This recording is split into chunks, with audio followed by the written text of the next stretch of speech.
بسم الله والحمد لله والصلاة والسلام على رسول الله وعلى آله الطيبين وصحابته المتقين.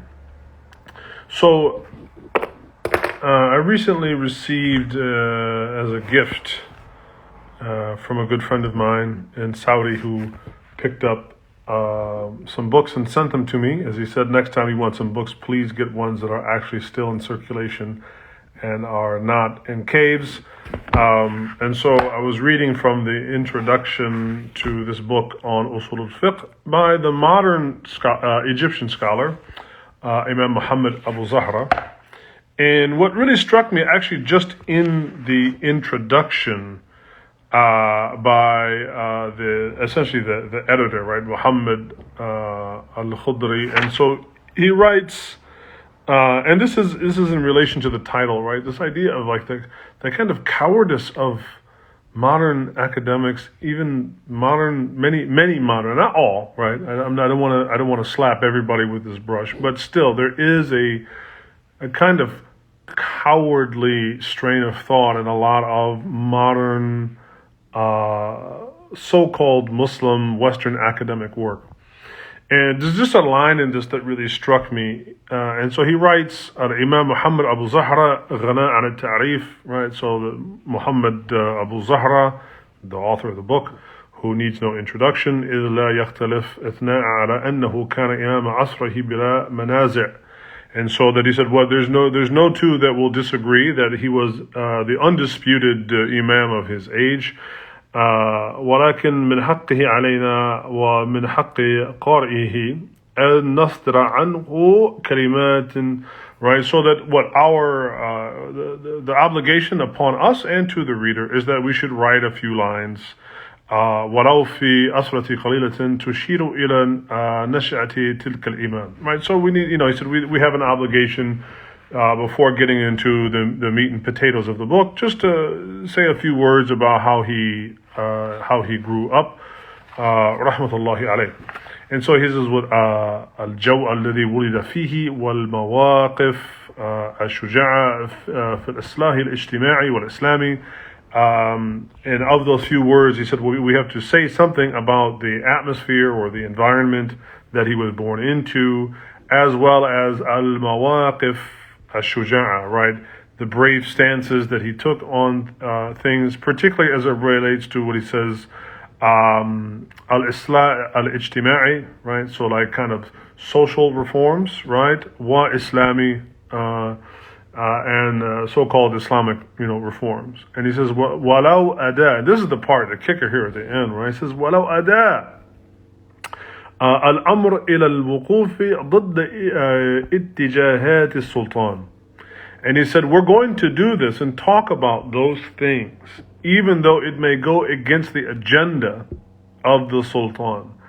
And it's just a reminder about, our traditional ulama who kind of now get like kicked in the ribs, by modern day scholars that, anything that is traditional is bereft of value, or that there wasn't any real rigor or tenacity or veracity to their work, and they were all blind followers and regurgitating this and that, and a very disrespectful way about talking about the ulama of the past, even of the recent past, because again I think Muḥammad Abū Zahrah rahimahullah, he passed away I think in 1974. I think he passed away basically a year after I was born.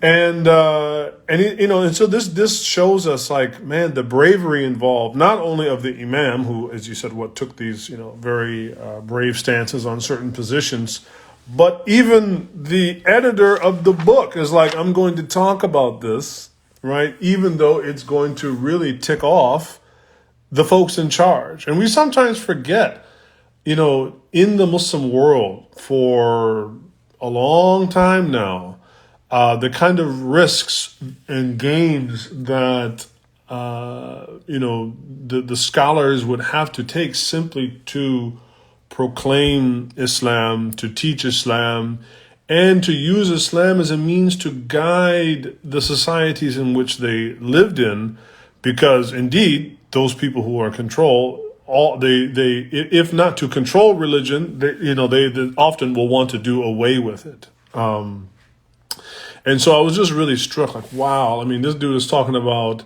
even if وَلَوْ أَدَى الْأَمْرِ إِلَى الْوُقُوفِ ضِدَّ اتِّجَاهَاتِ السُّلْطَانِ. Like, that's a really heavy statement. Like, we're gonna do this even though it may tick off the people in power.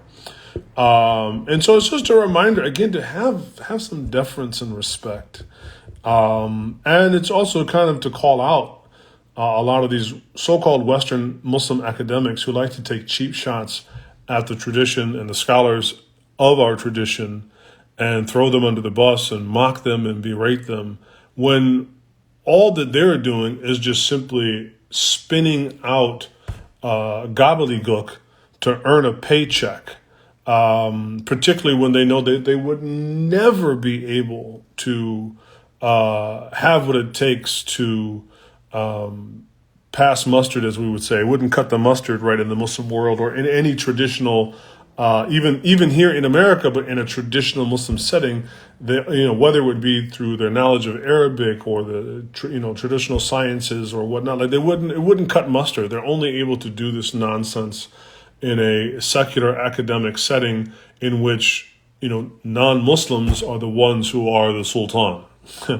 And so I was just really struck by those opening words, and given again as a sort of like a tajdeed, a refresher of appreciation for those who came before us to even just to put books right in our hands so subsequent generations could learn and benefit. So we ask Allah to bless them, to keep them, preserve them, and for those who have passed away, may Allah Ta'ala jazahum Allahu khayran. May Allah indeed reward them abundantly. Wa askanahum 'inda al-abrar fil jannatil firdaus. Inshallah, may Allah situate them in the hereafter in paradise in the gardens most high. Inshallah.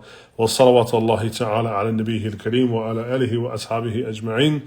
Walhamdulillahi rabbil alameen. Assalamu alaikum.